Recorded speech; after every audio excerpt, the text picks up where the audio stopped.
Westerners are still, amazingly, it seems to me, Europeans less so than Americans, but are still very naive about Islam. We had one of these Islamic attacks in the UK. The victims are forgotten straight away. The perpetrator is somehow made to be a victim themselves, but they're just worshipping a death cult that loves death more than we love life. And that's because nobody in this country has the balls to stand up and call a spade a spade. Call it what it is. It is a cult of death. A lighter topic, and one that apparently some people get off on. I don't understand this. Some woman who has an OnlyFans page for her feet. The OnlyFans phenomenon, which is essentially emblematic of, the death of any form of motivation, which is just like, well, I'll just make money out of porn, essentially. It's easier. I can make money in my sleep, as they say. Welcome to another episode of WTF. Now, you may be thinking that means something very naughty, but it actually means the world of Taunton and Fox. And I've actually been thinking about the name, Lawrence. And, I don't think we've ever really clarified the name, because there's been the world according to Taunton and Fox, the world of Taunton and Fox. But I've even thought that maybe it should be a plural, worlds of Taunton and Fox. What say you? Well, I just was contacted by the chief editor of the Oxford English Dictionary this morning, and they've said that their definition, WTF, goes in as the world according to Taunton and Fox. I mean, it'd be a bit of a deal if I asked him to change it now, especially seeing as he changed it from the original acronym anyway. So I'm sorry, you're stuck with it. Yeah, well, there we go. And that would probably be Mr. Murray, played by Mel Gibson in the wonderful film, The Professor and the Madman, which you appear in. I do. Which is about the making of the Oxford English Dictionary. I know. Films, by the way, that you've told me you haven't even watched. I haven't watched. I didn't watch myself, and I'm gonna let you in on a little secret. I'm gonna tell you this in public. I wonder how it will go. Don't think I've ever told it to you in private. But it's quite a private thing, so I'll say it in public just because why not? It is the world according to Taunton and Fox. When I was in America with you last week and you kept telling people that I was an actor, I felt really embarrassed because I don't see myself as an actor anymore, and that actually makes me sad too, so boo-hoo. Well, I did that in part because it's true, and in part because I was having a little fun with you. But it was funny because in a restaurant, you weren't sitting there. You'd gone to the bathroom or to have a smoke or something, but a guy came over. Lizzie was sitting there with me, and Lori was with Mom at that particular occasion. He came over and he said, I feel like you're someone I know that I've seen before. People are over there chatting and saying that you're someone well known. And I said, I'm really not. But I said, the guy that's out there smoking that cigarette, he's a famous British actor. And I said, have you ever seen Gosford Park? And of course, it's a guy. And he said, no. And I said, have you ever seen Inspector Lewis? And he said, no. I said, have you ever seen The Professor and the Madman? And he said, yeah, I saw that. I said, wow, he's in that. He's in that. And I said, and he's very famous. So the next thing you know, he's over there chatting you up. And then there was that other guy that was a little drunk and was wearing the shorts that were just a little too short. Yeah, there was, I love those guys that you find in a bar, the ones that have been out all day and they become quite unpredictable. I'm always a bit nervous of them, but that I was in America and I had to remind myself that I was in America and no one really knows who I am there, which was a great relief compared to some parts of England where I'm notorious, Larry, for having views and stuff, which is really bad. We live in this world where views are the enemy here, that, where opinions are the things that cause harm, not knives and bombs. It's opinions that do the real damage to people. And, I am obviously, I'm sort of up there on some sort of watch list for having opinions, which other people have. They shared them. We share the opinions. They're like a virus. There's no vaccine to logic and reason and common sense. So you just become a danger to yourself and everyone else, apparently. But I don't care, because I'd rather have expressed what I thought than lie and be rich. Well, I just sent this to Steve Bannon, who was just released from prison, as you know. But I sent him this quotation just by way of encouragement, and it's encouragement to you as well. Henry David Thoreau, who said this: under a government which imprisons any unjustly, the true place for a just man is in prison. And he replied, wow, wow, wow. And it is to your credit to be on watch lists, not for actual terrorism, but for actually condemning terrorism. And you were telling me off camera about something that's going on there today. Why don't you enlighten us? Yeah, so I don't know whether Americans know, but I'm sure they picked up on it. Those that get their news from reliable sources rather than the mainstream media. We had 3 young girls were brutally murdered in a place called Southport in England 4 months ago, and immediately the first thing was the girls' names were forgotten. So that's always straight away a sign that something's not right, and nothing was released about the perpetrator of the crime. But we were guaranteed and we were told there was no terror-related aspect to this heinous crime where he butchered 3 young girls at a dance class and tried to kill 10 other people. And he's called Axel Radicabuna, I think his name is. I don't really want to learn his name because he's a vile, disgusting piece of shit. Sorry to be rude about it. But what happened in the preceding weeks was the mainstream media went into overdrive to try and present this thug, this murderous death cultist, as a really lovely guy. There are pictures of him when he was a kid. The only picture that was released is him as a child. Innocent. Even murderers look innocent when they're children, right? And so it was like, no, there's no terror element to this at all. Look at him. He stood in front of the TARDIS in the Doctor Who. He's just a lovely, cute little guy. He's from Wales or wherever the hell they told him from. But Axel Radicabuna is not from Wales. I'll tell you that for free. It doesn't take logic or reason to work that one out. So anyway, 4 months on, and his preliminary hearing is due ahead of his trial in January. And this preliminary hearing was delayed. Now, this preliminary hearing was delayed on the very same day that Tommy Robinson was put in prison, in solitary confinement, ironically, in a maximum security prison, which is the same maximum security prison as this murderous, it turns out, Islamist murderer was put in. So I have come to we all knew it was going to happen. People were arrested. The regime that runs this country is not a government. 4 out of 5 people didn't vote for it. It's a corrupt, vile, socialist regime. No one voted for it. They insisted that anyone who complained about this, because, this is not the first time we've seen Islamist maniacs murder and massacre people in this country. People knew, but they denied it. So people went out and protested. And instead of listening to the concerns about our open border and uncontrolled immigration, and particularly immigration from the Islamic world, those that protested were labelled far-right, and prison spaces were made for them.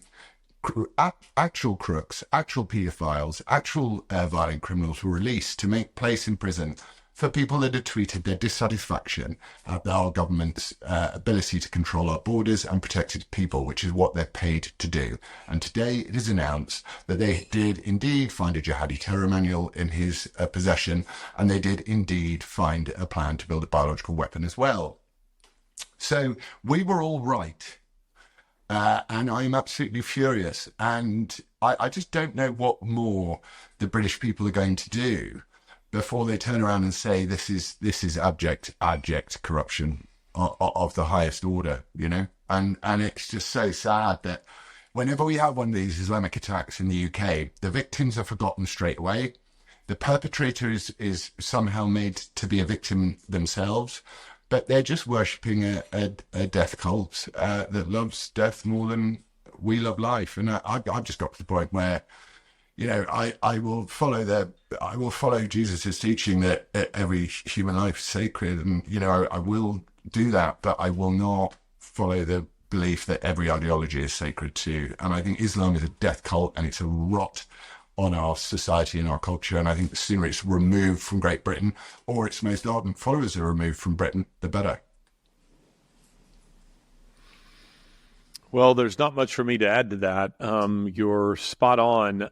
Westerners are still, amazingly, it seems to me, Europeans less so than Americans, but are still very naive about Islam, extremely naive about Islam. Why do you think that is after 9/11 and, the shoe bomber and the bombing of the SS Cole and all of the things that have happened in between, Charlie Hebdo, the hyper cache,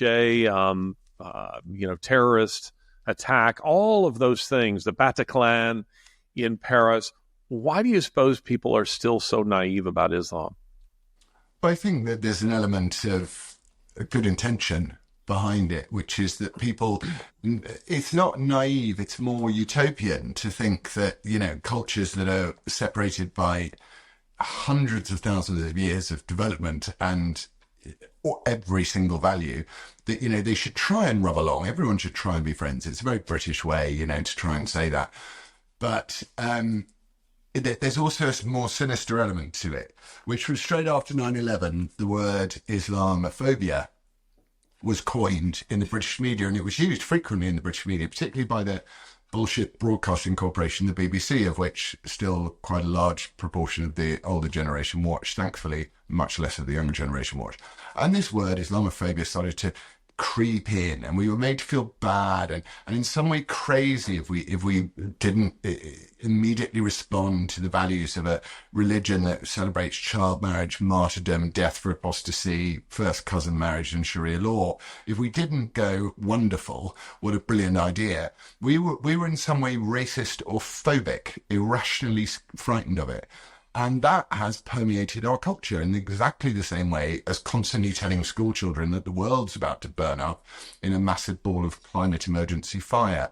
It's social engineering combined with suicidal empathy, as Gadsad calls it, and just huge amounts of misplaced compassion. Because I thought, and I know I'm not wrong about this, because I thought this when I was a child, I thought to myself, if you allow all of these people into your country, and that was small numbers when I was a child, at some point they're going to take over your country. And Islam is celebrating the fact that it's a minority in the United Kingdom at the moment, therefore it can claim victim status like any other minority in this country can claim victim status.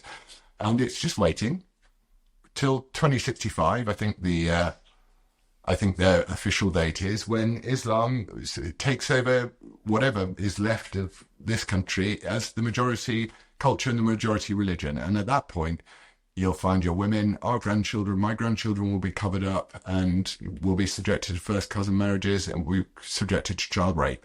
And that's because nobody in this country has the balls to stand up and call a spade a spade. Call it what it is. It is a cult of death. It calls itself the final religion. It is a supremacist religion, and it's not nothing about it other than the fact that it's quite socially conservative. I mean, quite socially conservative is putting it mildly. I've heard people say that, and I don't agree with that. But anyway, continue. I just think we were brainwashed. It's a combination of trying to be nice and brainwashing and social engineering. That's what I think. What do you think? Well, I think all of that is true, except that I don't think that Islam is conservative. I think it's strict. There's a difference. Child rape is not conservatism. Child marriages is not conservatism. Pillaging is not conservatism. Suicide bombing is not conservatism. I think it's very strict religion. But I think that the reason why there's this a naivete, or however you want to put it, this attitude towards Islam, sometimes willful ignorance, is because as Christianity has leaked out of the culture like air in a tire, what has gone with it is a theology of evil. So we don't really believe, I do, you do, but I think most people no longer have a theology of evil. So when they see someone thinking of 9/11, fly planes into the sides of buildings, the immediate, if you remember, the narrative after that was they're crazy. They have to be crazy. Only crazy people would do that. But see, as a Christian, I immediately understand why they would do it. I don't agree with them doing it, but they believe, as I do, that there are certain things worth dying for, and dying on behalf of my God is one of them. It's just that their God is fake. It's just that their God is a God of hate. It is a God invented by men for men. But I do believe, as they do, secularists don't believe this because they think this life is all you get and you better preserve it. But I believe, as they do, that there's absolute right and wrong, and that there are things worth laying your life down for, as Jesus himself modeled for us as a means of sacrifice. They just do it for very different reasons. So people assume that someone who chops up 3 little girls, that he's nuts, when he's a jihadi, and his religion says, no, you can do this to white girls. You can do this to non-Muslims.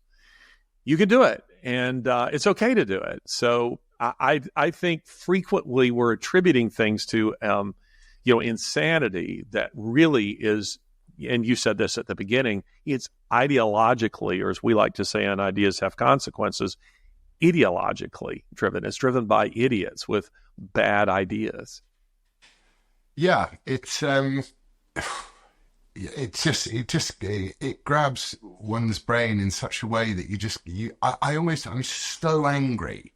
I don't even know what to say, because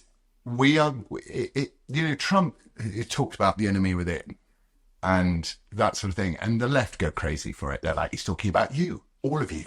You're the enemy within. Even as they call him Hitler. Yeah, as they call him Hitler. And we have the same thing, the enemy within, the enemy within. What he's talking about is he's saying, at least when you had pitched battles in wars, dreadful as they are, with our moral relativism that we have applied, as we spoke about the atomic bomb last time, even with that, there is within our culture a very large number of people, and they are in high positions of authority in this country, those that hate everything that Britain is and the West is. And they were taught this throughout school. And so I kind of don't blame them. But what's so infuriating is most sensible people just thought what are you talking about? That's crazy. But these people have worked hard to get into positions of authority, and our entire culture is captured by these radical ideologues who actually, I think, sympathize with Islamic terrorism, because they think, we deserve it. The West did such terrible things. And until we start taking hold of the narrative again and turning around and saying, colonialism was brilliant in many ways. In many ways it wasn't.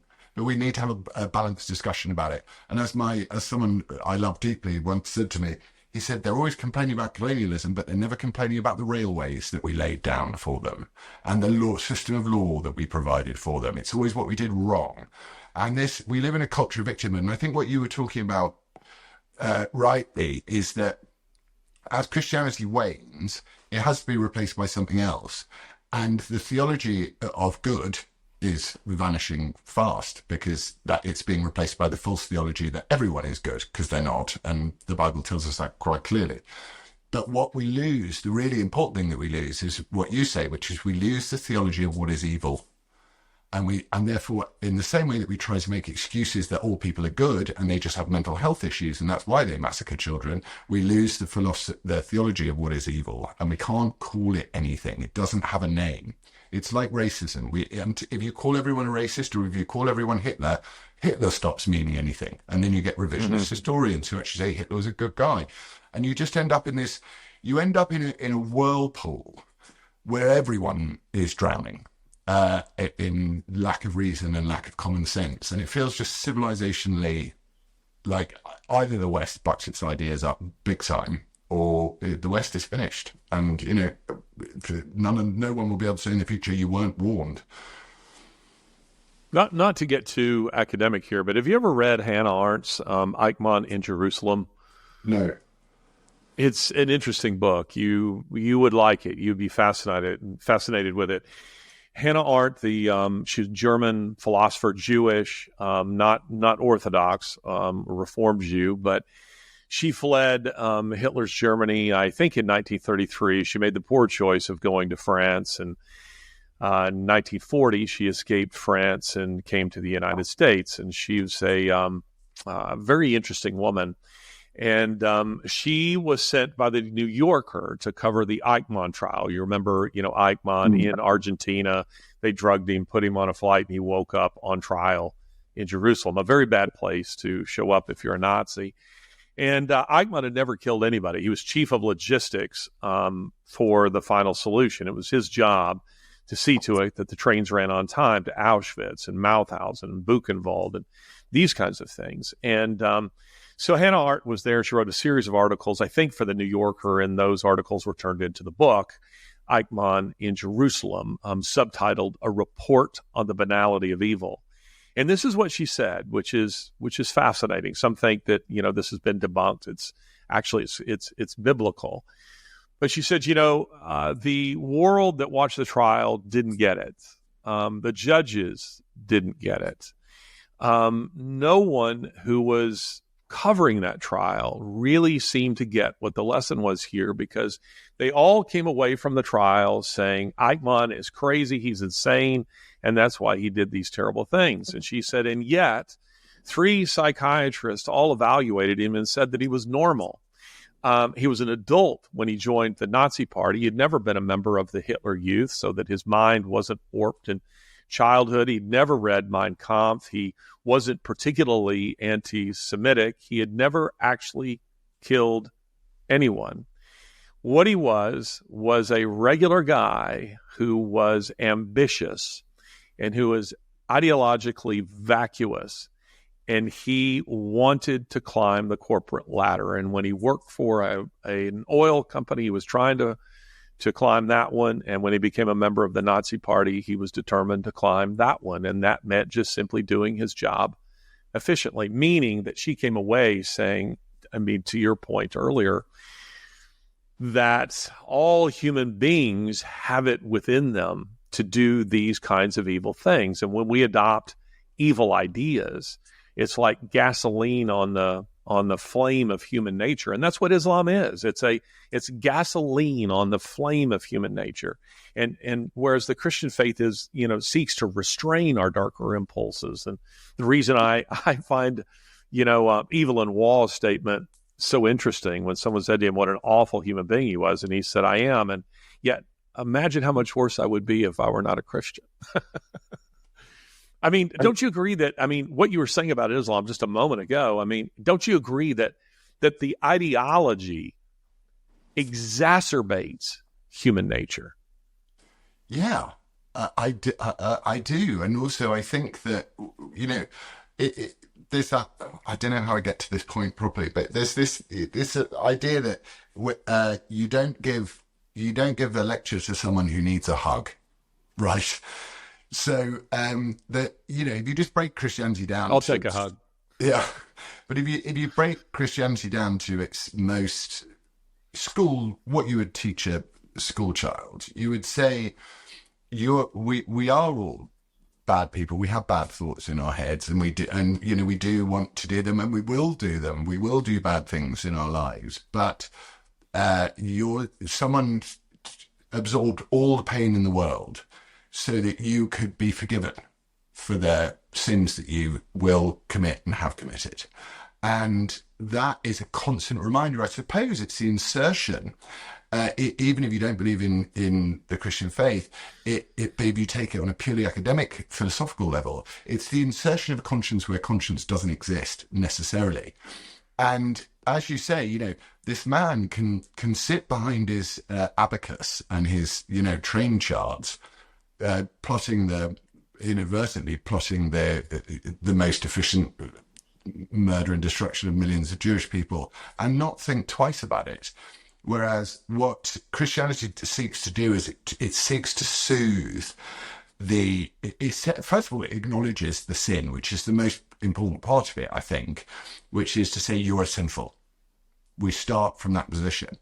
But what Islam is doing is everything about it that I can understand from what I read and from what I'm absorbing as I'm trying to learn more and more about this religion, or this ideology is that it's not that any of those things. It's the complete opposite of it.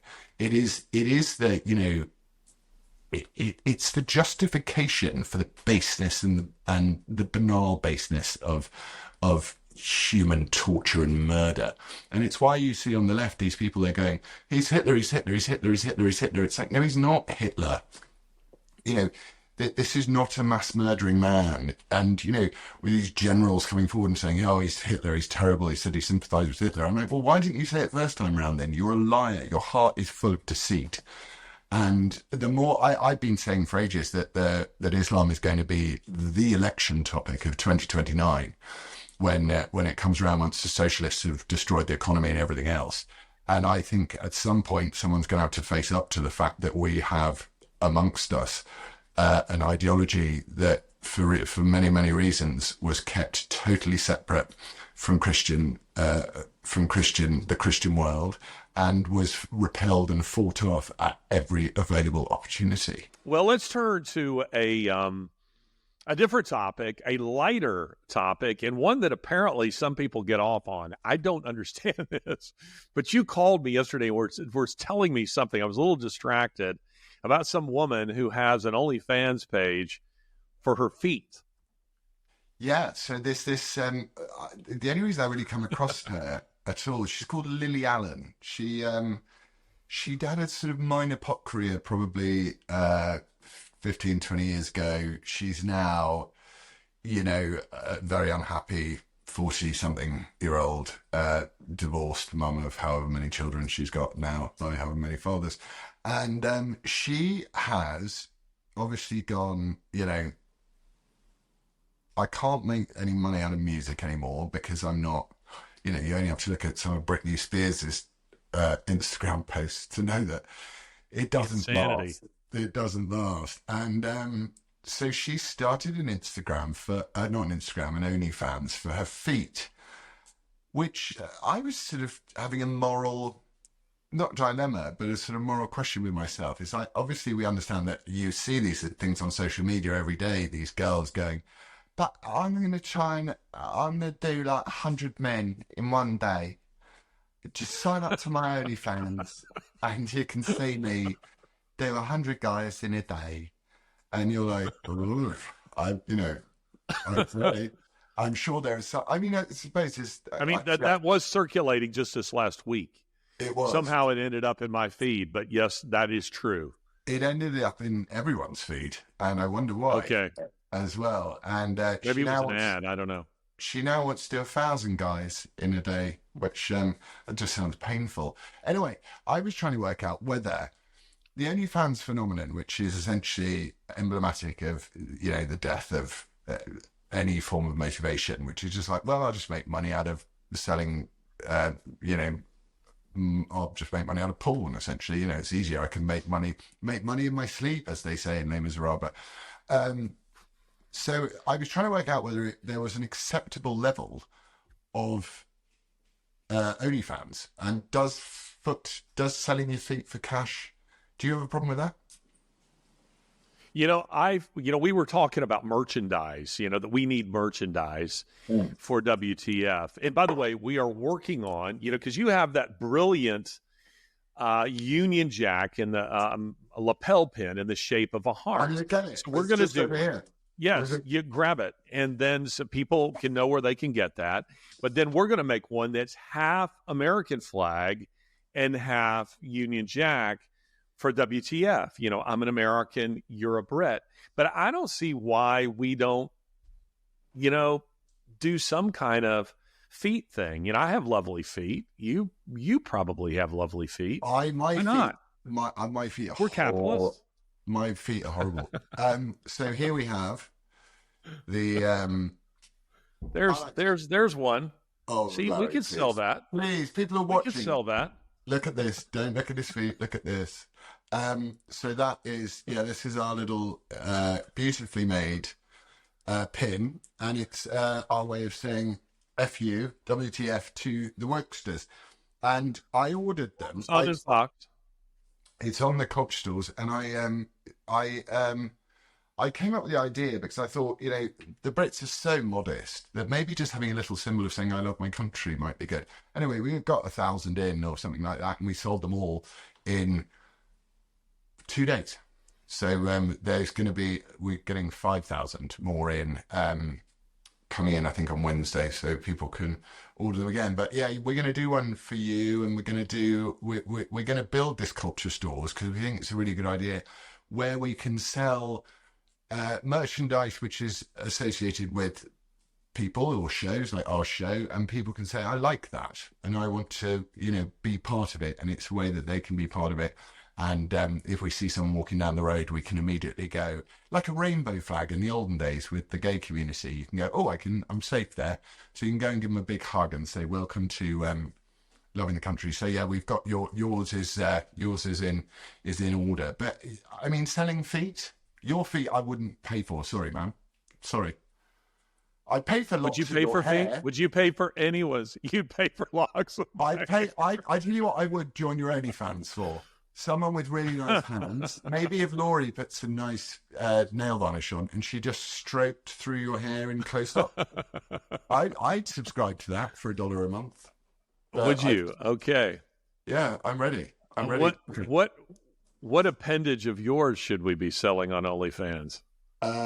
Definitely not my feet, because my feet have on very early on in my public school, which is private school here, career, I had someone stamped on my big foot while I was playing a game called Harrow Football, which is a really pointless thing. And my big toenail on my left foot, it doesn't really exist.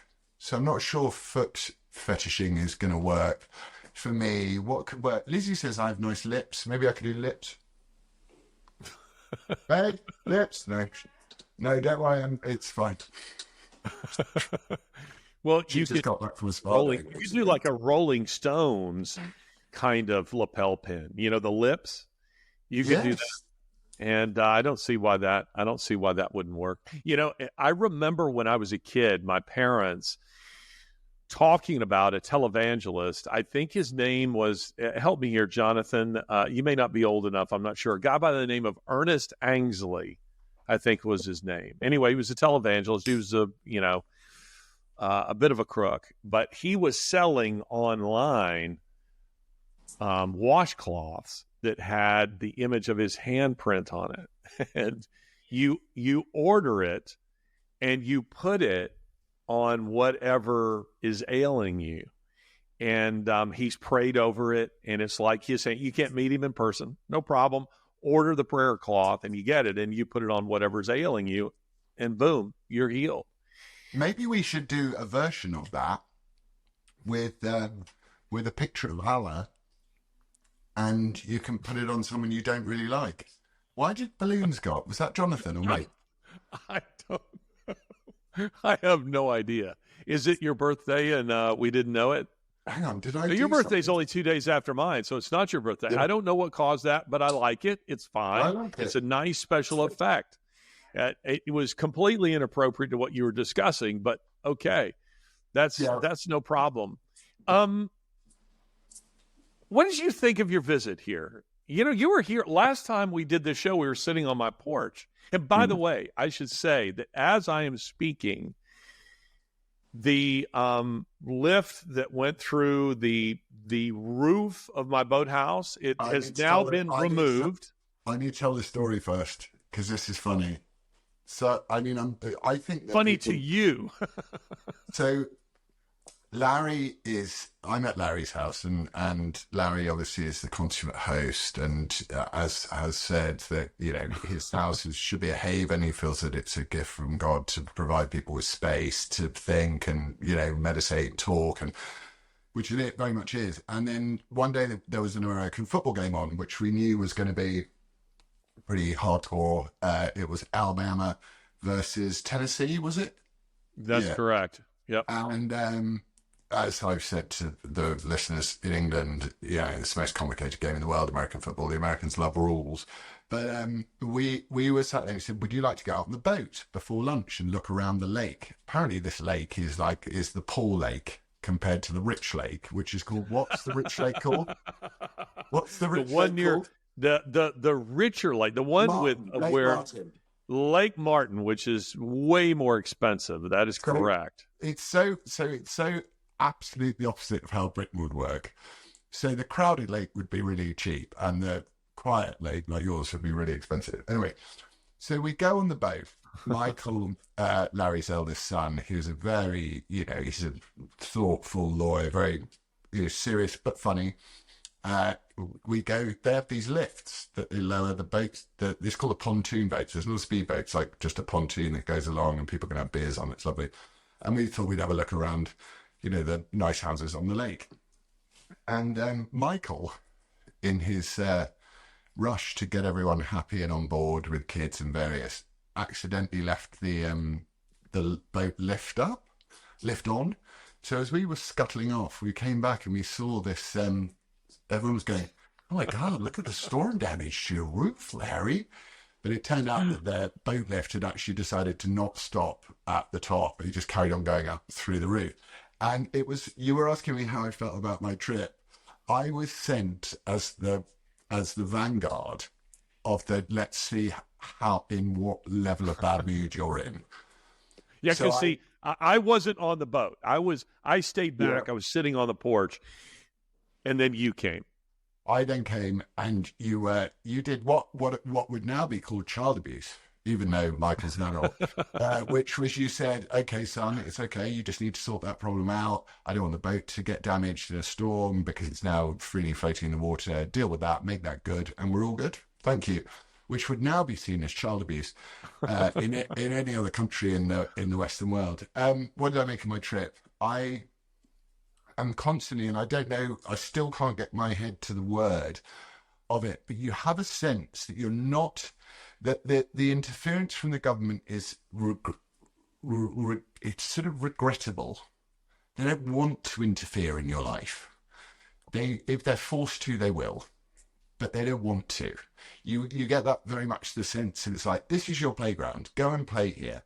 Drive over there, go to Tennessee, walk up that strip. Oh, wow, look at all those lights. Who cares about how noisy it is? Let's, just celebrate the sort of enormity of stuff. I know that you were saying that your views on Nashville are going downhill a bit. But that is the difference between Britain and America. In Britain, the law, the authorities, the boring red tape, the bureaucracy, it's everywhere. You can't go anywhere without having to engage with the state in some way, or a private company that the state has subletted its responsibilities out to.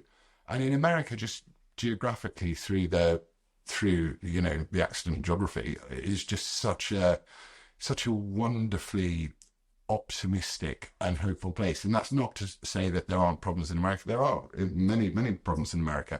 But I always leave it's lovely to meet. I met one of your hugely wealthy friends, and I couldn't tell that he was a wealthy man at all. I love that. And in England, you do still get that kind of old school thing of people who are rich. You wouldn't know, but it was just so nice to, spend an evening with just very polite people. And charming people who really care about how you feel and how you think. And the emphasis is always on the other person. And in England, the emphasis is always on, why are my rights being infringed upon? And I'm guilty of this as well. So I suppose it's that, it's a difference between a nation which is still, it's in its puberty years, isn't it, really, America? And England is in its sort of grumpy old age. And I think I sense that a bit, and I'm drawn more to it for that reason. So I loved my visit. I will always love my visit, and I love meeting Americans because they inspire me in ways that some British people just don't. Well, I think that you bring a perspective that's really important to Americans, hence the value of a show like this, because I've always maintained that Britain, continental Europe, they are America fast forwarded. If you want to know what's coming, you need to go there. You need to get a glimpse of it. And so for you, for instance, to come to the United States, and let's just say, taking what we were talking about earlier about Islam, you would have a perspective on Islam that people in my part of the country overwhelmingly would know nothing about. And that is in part because there are virtually no Muslims that they engage. That what they know of Islamic terrorism is there. It's something that happened on Westminster Bridge. It's something that happened in Paris. It's something that happened in New York in 2001. That's their knowledge of something like that. And you're bringing a perspective it's like you have been, into battle. You're coming back from Okinawa and you're saying to people in basic training, let me tell you what's actually happening out there. It's a good analogy, because the person who's coming back from Okinawa and the person who's leaving, it's always in every war film, isn't it? You know, it's in every single war film. There's people getting off a plane, and there's a scene in the platoon, there's a scene in Hacksaw Ridge, there's scenes in every one of those war films of the grunts going out and the vets coming back. And they always cross eyes with each other, and an untold story is set between them. And Britain and Europe, which has been totally invaded by Islam, is learning to live with my main objection, and please forgive me if I'm repeating myself, but when I'm upset, I do, is that, Britain has had a warning of this for such a long time, and no one will do anything about it. So when Trump turns around and goes, I'm going to introduce a travel ban from certain Islamic countries, he's doing that for exactly the reasons that we should have done that. We should have said, we will not take people in from this country. We shouldn't take Palestinians into the United Kingdom, for example. We just shouldn't. And there's a huge movement now to say, look at these poor Palestinians. And my heart goes out to every innocent Palestinian woman and child, man, woman and child, who has died as a result of the actions of Hamas and Israel's response. But these people are raised in a different way, and we have through our sort of overbearing tolerance and guilt brought around by these sort of Marxist things, the critical race theory and diversity, equity and inclusion. We hate ourselves so much that we would rather be destroyed by them than we would stand up and say that we have a covenant with our children. We need to pass on a better world than the one we received. In England, we seem to hate ourselves so much. The birth rate in England has dropped now. The IFR in England has dropped to its lowest ever. So it's now 1.44. So that means that every 100 grandparents are going to have 50 grandchildren in something like 50 years or something like that. It's just so sad. It's the end of our of Europe and England, and I just sort of have a feeling that one should put up a fight, because, when I say a fight, I don't mean like physically remove and assault and accost, but I think we should make Western democracies inhospitable places for people that cover up their women, inhospitable places for all of these values that we discussed. I think we should do that, because if you don't do that, then England's not going to be England. And I mean, it's a toss of a coin now whether England's going to be England ever again. And then people talk about, radio presenters, leftist radio presenters going, well, England's always been a nation of immigrants. I'm like, so is everywhere always been a nation of immigrants. Right back until creation, it was a nation of immigrants. Who did the Garden of Eden belong to before it belonged to Adam and Eve? Whose land were they colonizing? God's. It drives me mad, the way they deal with that. So, yeah, I hope that when Trump gets elected in, which he's going to get elected in, that he's very strong in the principles of protecting the culture and traditions of America. And those culture and traditions are different to the ones you get in Europe because they're written down. This is what we stand for. It's written down here.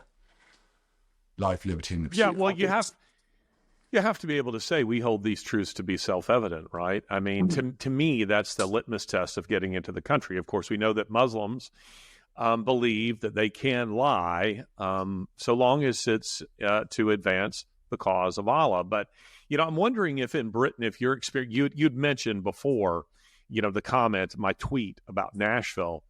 And, that was your first time to Nashville. And I still like Nashville, but Nashville is turning blue, bluer all the time.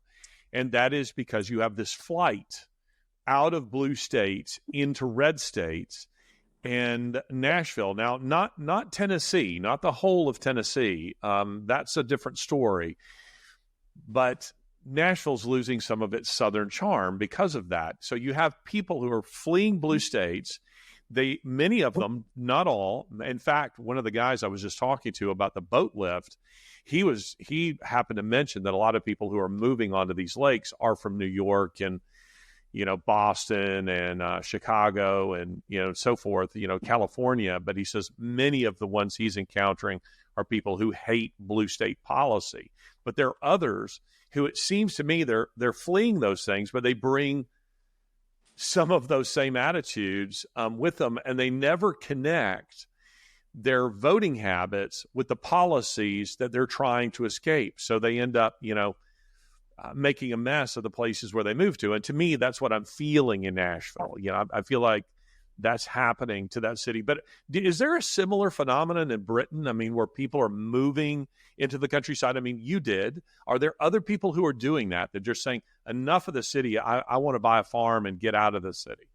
Yeah, there are a lot. And I think it's the idea of, the left always likes to talk about settler colonialism and all this sort of stuff. And there was a thing on the London Underground yesterday, and no one saw the irony of it. Certainly the woman who posted it, which was a group of female immigrants to the UK singing something about Palestine and the fact that Palestine will be free and you're not welcome here. This is our home. And I'm like, does the same apply here to London? I saw that. It was you probably retweeted it or something, because I did see that. Does this apply? But it doesn't for some reason. And as you say, this is the problem with settler colonialism. And I don't think Britain. I think what Britain did was, my mum was a huge knowledge on the Belgian Congo, and she was appalled by the way Belgium behaved in the Congo. But Britain, by and large, if you look at the countries that Britain colonized and then turned into a commonwealth, those countries have done pretty well. And I think what we did was we went out and we took our values, and then we came back and we gave back the independence to these people. But what's happening with a leftist is what they do is they go, I hate this world that I live in. I'm going to go over here and ruin that one instead.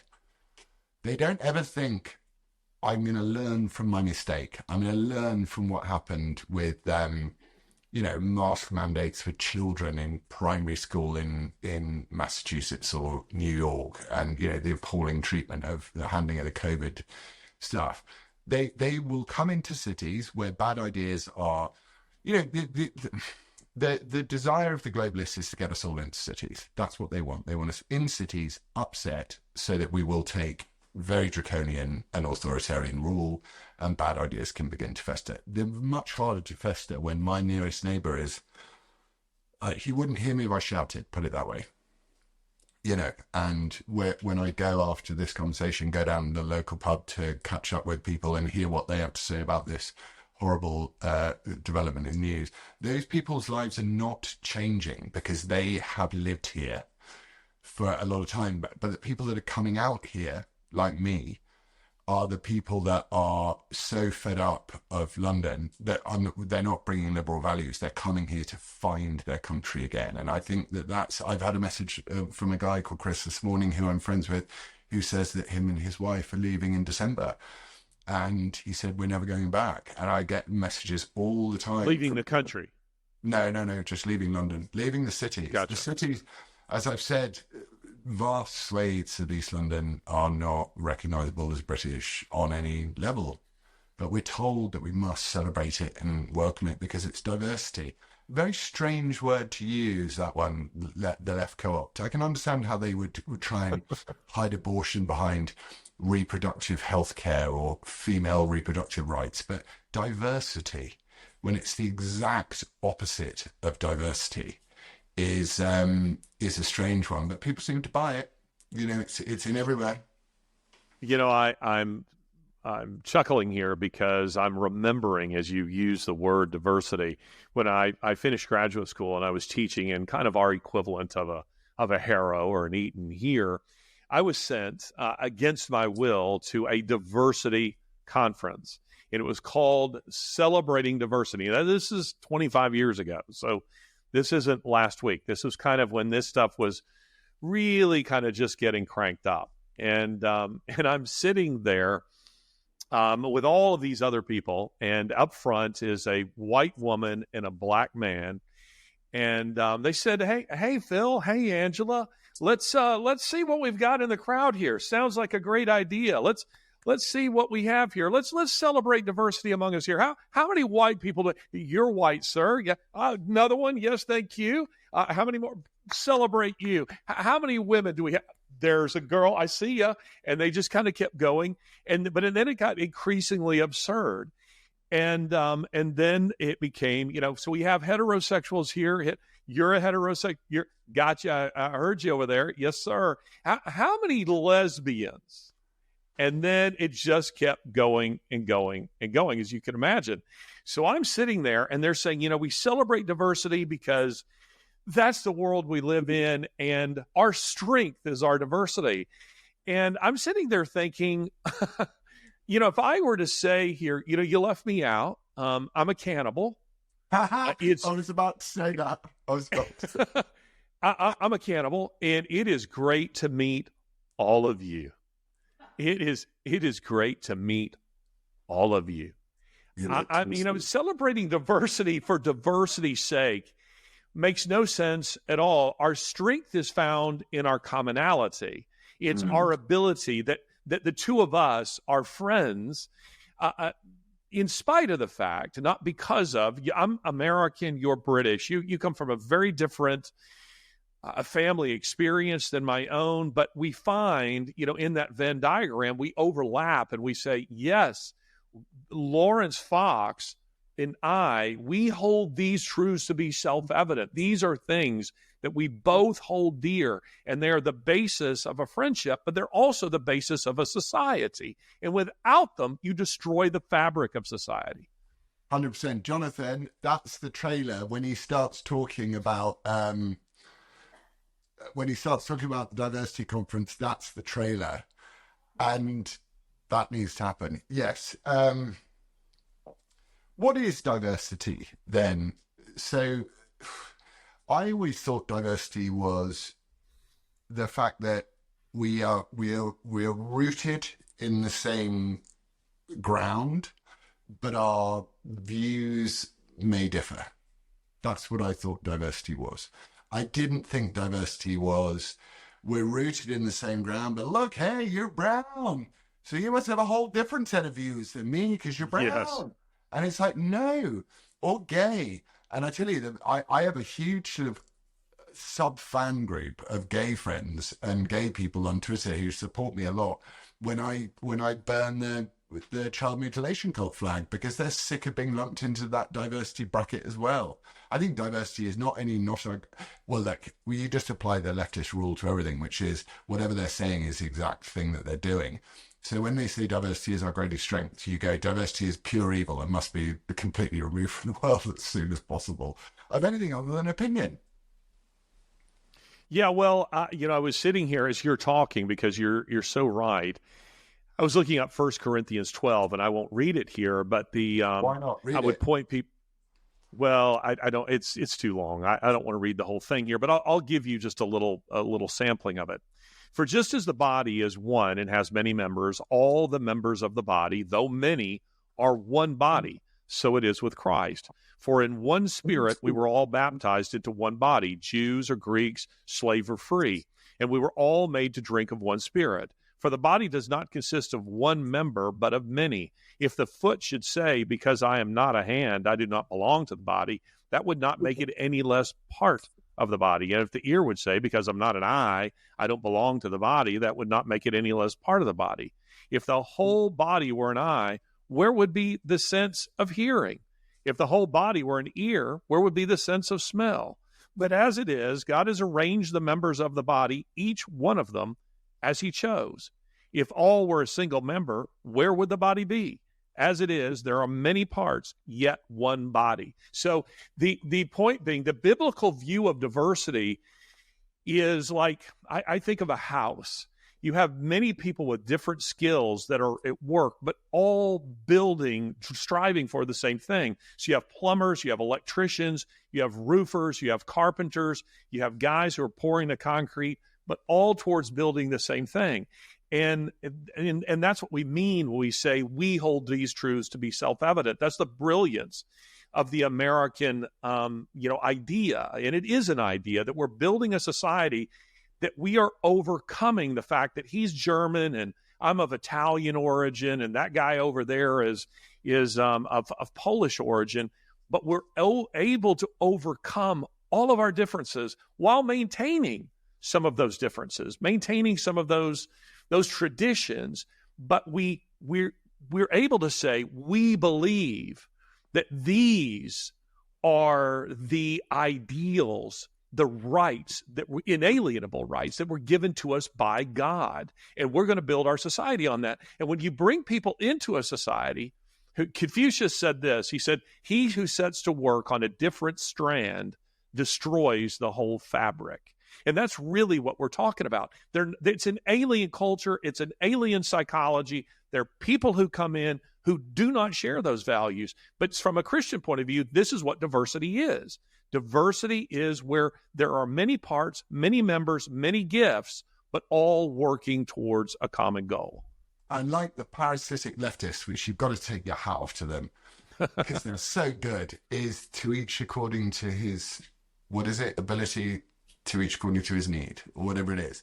So they bastardize this idea, and they reverse it and they stick it on its head. And what it is basically turning around, the encouragement of God's word to me, what I hear there is know your strength and work on your strength. Don't be jealous of someone else's strength, and don't, wander into a field that you're not good at plowing. It's our Peterson thing, stick to counterculture, don't necessarily go into there, or, anyone who tries to sort of jump sideways. Nigel Farage goes from like immigration to culture. It doesn't always work very quickly. But the left is so brilliant, they turn around and go, yes, no, we agree with you. We agree. Yeah. So let's control that. Let's control it. Let's choose who's going to be the eyes, who's going to be the ears. And actually, one of the most frustrating things about the scriptures for me, and I find really upsetting about it, is I never get the answer I want. The answer I want is you're right. That's so true, isn't it? That's why sometimes we avoid prayer. That's often why we avoid reading scripture or going to church and hearing a sermon, because we might feel conviction about something we are doing that we want to hold on to. Yeah, you want to feel right, you want to feel special, you want to feel all the things. And what you get in return is, no, it's more work. It's more work. And then the left go, it is more work. You do need to do more work on your racism, you racist bastard, white Christian bastards, And what they do is they're so much better than we are. Instead of coming out and saying, look, this is the word that we follow, this is the word that we trust, we have a faith, instead of, what you were saying about proclamation of one's faith, they turn around and go, we proclaim the faith for you. You human beings, you be the eyes, we'll do diversity. Diversity is a brilliant thing. And you just turn around and go, after a while you turn around and go, this is a merry-go-round where one of the bearings has gone wrong on the wheels, and everyone's starting to throw up on it at the moment. And that's where we are. And, as you say, the back to the analogy of us walking past America, the UK walking past America on its way back to its C-130, back to the UK, we're looking and going, you guys aren't ready to fight. But actually, I think America is ready to fight, because America knows the issues. Red State America knows the issues. It knows. I was saying to someone the other day, I don't think Trump is a Republican, and I don't think MAGA is a political movement.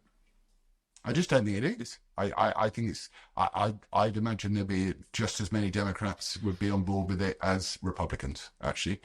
And I think MAGA is a different thing. You and I talk about these things in using the framework of spiritual war, but actually MAGA is something totally different. It's about a reclamation of a cultural imperative, which is what I said earlier: the covenant between one generation and the next, that you provide a better opportunity for them to succeed and have and go through less hardship than you went through.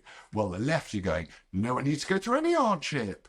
It's fine. We don't need to suffer.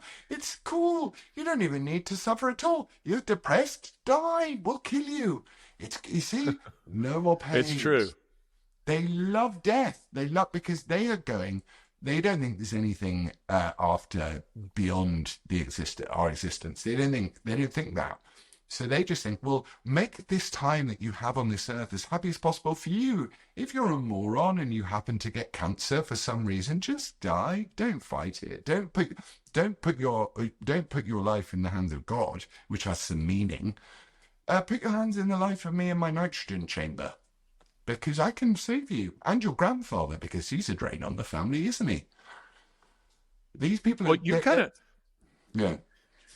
In your comments about MAGA and it being less of a political movement than it is really a cultural movement, you're touching on something that I'm curious as to your opinion about this. I have believed for more than a decade that really what we see is not so much a political divide. It's a divide that has political ramifications, but it's a cultural divide. It's a sociological divide that is rooted in at least where the left is concerned.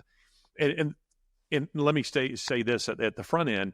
Why I say it's less ideological is because the leftist ideology is so fluid. I mean, they'll just do whatever they're told. Okay, we're now going to lop off the sex organs of little boys. Okay, we're on board with that. Okay, now we're in favor of open borders. Didn't think I was in favor of open borders, but okay, we'll have open borders now. Now we want to legalize marijuana. Okay, we're on board. I mean, they'll just do whatever they're told. I think that leftist ideology is much more rooted in a sociological phenomenon where they feel so much condescension for the common people.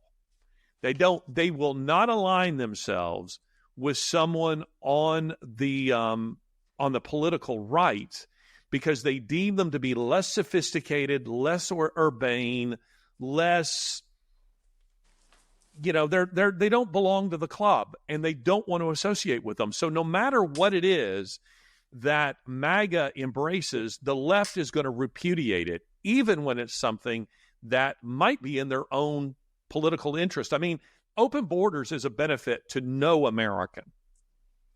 It might be to those people in power because they want to create a one-party state. But I don't care if you're a Democrat or Republican.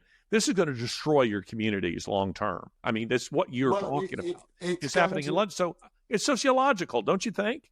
It's going to destroy your communities if it's done deliberately and malevolently.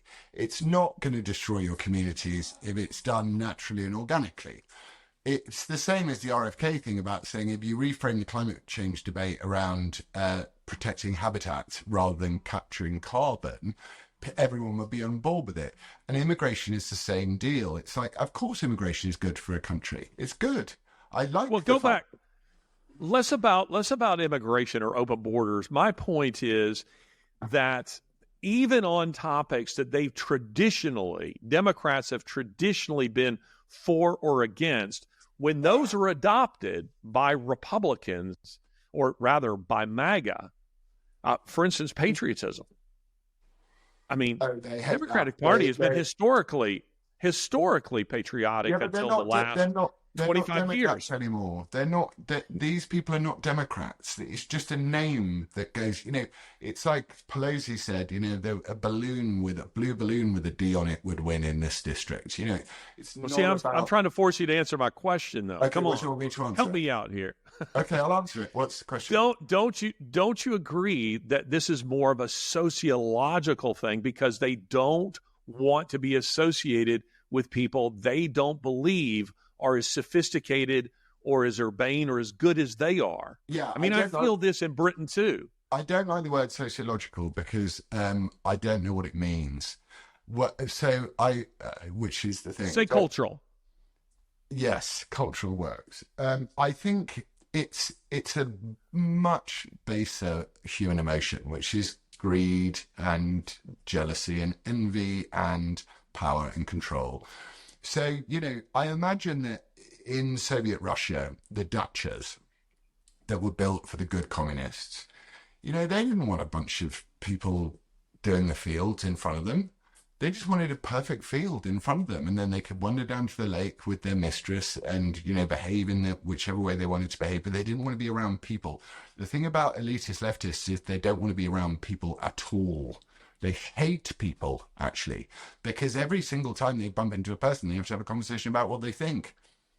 And that's the fundamental problem with them, which is like, we talked about this before, but it's why Barack Obama standing on is going, you got to vote, you black folk have got to vote for the black folk.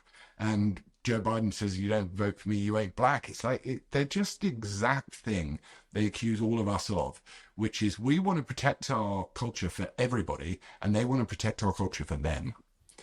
And it doesn't matter what culture it is, because they can, as you say, they're a blob. They can maneuver themselves into any worldview as long as they get a nice view from their window to the pool and no one is sitting on their deck chair.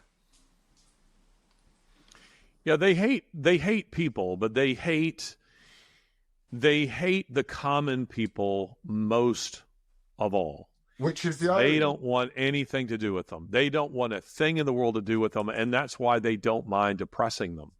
That's why they don't mind. Go ahead. That's why I loved it when the nurse came round to see your mum, and my experiences of racial interactions that aren't in kind of high profile places in America. Like, nobody even notices or cares what colour someone's skin is in a normal everyday interaction. The only time they're ever going to care about it is if they've been indoctrinated to think about it. Which is where cities come into play. And it's like, well, how can we measure this? Does this work? Does maybe this black person didn't? They have to start trying to explain why every single time they've interfered in other people's lives in the name of goodness, they've created more slaughter, more massacre, and more death. We've had it, Trump's been done for it over the Wales. I know a woman here called June Mummery. Hi, June, if you're watching. And she has campaigned endlessly to say that these offshore wind farms are killing fish migration stuff. So in the name of saving the planet, they are making a bunch of fish who over billions of years have got little sensors on their head going, we go that way now, I think it's getting colder. The months are getting colder. I think we go this way and then we spawn somewhere here. But instead, they've just stuck these huge power lines out. They're going, and the fish don't know where they're going. So in the name of trying to do something good, they always do something bad. And therefore, the Conservatives' job is to conserve, is to go, hey, guys, can you prove to me that this is a better idea than the other idea? Or instead of doing what the Conservative does, which is turn around and go, oh, yeah, no, you're right. Yeah, we're terrible. The fuel of the cars, it's all dreadful. But actually, they should turn around and go, is sticking, 300 wind turbines out to sea off the coast of Massachusetts a good idea for the whales? Is that helping the whales? And you end up in the same situation you always end up in, which is whenever you try and solve a problem which is not man-made, you always end up with a man-made disaster. And I think that's, my limited knowledge of the Bible. I have a wonder whether that's why, and I want to kind of finish on this because I promised to go and speak to someone at 6:30, is that when it says in the Bible, and Lizzie and I would argue about this, I imagine, we don't really argue, we debate, but it's this idea when it says, and God gave man dominion over the animals of the field and the fish in the sea. Do you know what I mean? Which is to say, you come ahead of them. Yes. And maybe that's something we should start remembering, that a lot of conservative people also want to conserve fish stocks, also want to conserve the environment, also want to conserve the planet. In fact, that is their main desire. And what you're fighting is radical people that want to destroy it in the name of vaingloriousness. Well, I mean, hunters will tell you. I mean, my part of the country, there's a lot of hunting that goes in, and we're really getting into big time hunting season here. They are the biggest conservationists, precisely because they want the stock to be there, the game to be there when they hunt, and so they're very pro conservation. Same with fishing. Big conservationists pushing that. But let me ask you a separate question as we finish, because this is the last episode of WTF, World According to, singular, I guess, World According to Taunton and Fox. It's the last episode of WTF that will air before the election. Oh, God. What happens? Isn't it? What happens on Tuesday? Trump wins. They can't hide it. He wins. The announcement's made pretty quickly. There's a huge amount of rioting as a result of it. So you think it'll be one day? He'll be announced that day as the No, I winner. don't think it'll be announced that day, but I don't think they'll be waiting 2 weeks, because I just can't see that. I can't see a sudden midnight jump or a 1 a.m. jump. The guy is absolutely smashing it. She makes Joe Biden look like a guy you wouldn't want to get into a debate in Oxford with, you know. So they've messed up badly. He's going to win. It's, you know, he's not the greatest thing in the world, Trump. He's a messenger, isn't he, of something. He's going to win. The Democrats are going to go crazy, and, you know, let's see whether they want to really up the ante in their worship of death, because they're no different from other ideologies that we've just spoken about this evening. So I hope that Trump's back in. We know he's back in. People are emboldened to defend themselves, because I think there will be mass rioting. They'll create another race hoax murder. You know, we'll be into all of that stuff until January. And America, what happens? So you tell me, actually, so the English audience know, who is in charge from the election result until the inauguration? Well, in theory, it's Joe Biden. He remains president until a new president is inaugurated. But as Musk has rightly pointed out, and as we've been saying for a very long time, I certainly have been saying it for many years, there's some kind of machine behind Joe Biden. But he theoretically is president until such time as the new president is inaugurated. So between the election and inauguration, a president is putting his administration together.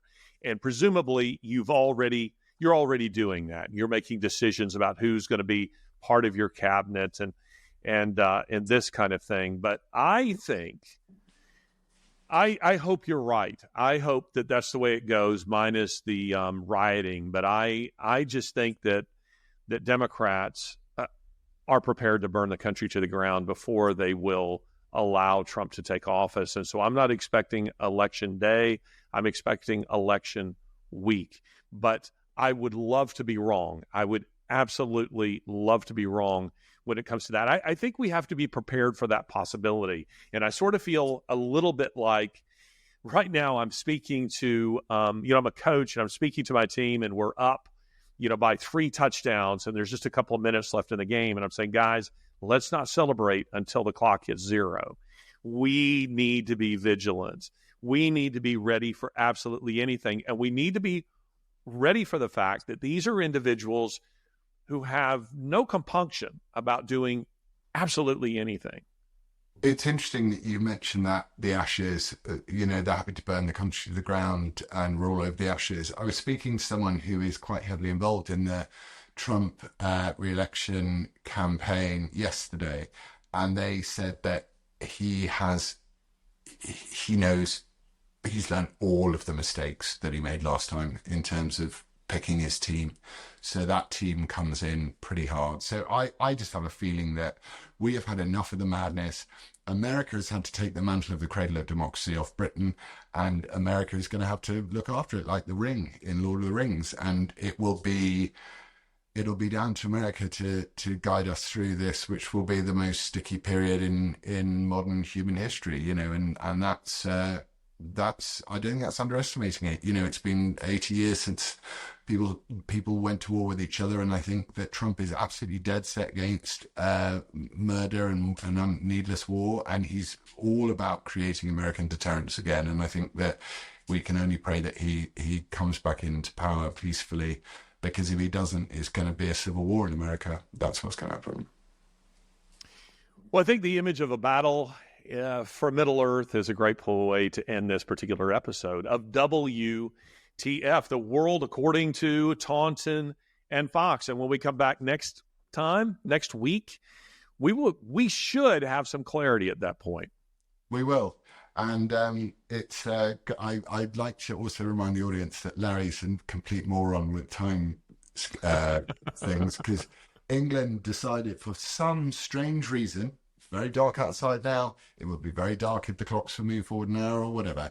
It's dark in England in the northern hemisphere at this time of year, but we move our clocks forward. So Larry calls me at 4 o'clock and goes, "Where are you?" And I go, "Larry, you're 2 hours early."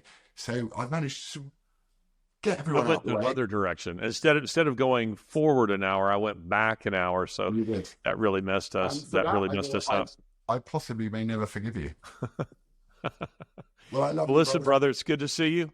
Take care, and let's hope for a really good outcome to this election. This has been another episode of WTF. The world according to Taunton and Fox.